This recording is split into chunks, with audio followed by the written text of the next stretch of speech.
Processors are the heart of every computer, driving performance and efficiency. Did you know that the evolution of processors spans decades?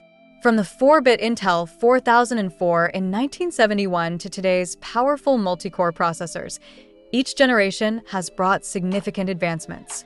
Architectures like x86 and ARM cater to different needs.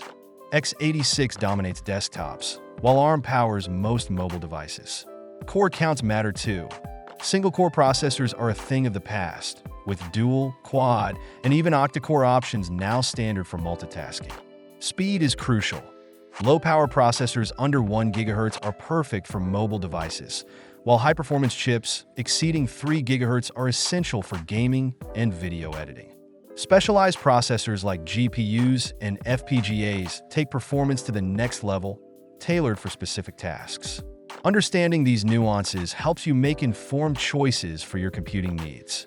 Processors are the heart of every computer, driving performance and efficiency. Did you know that the evolution of processors spans decades?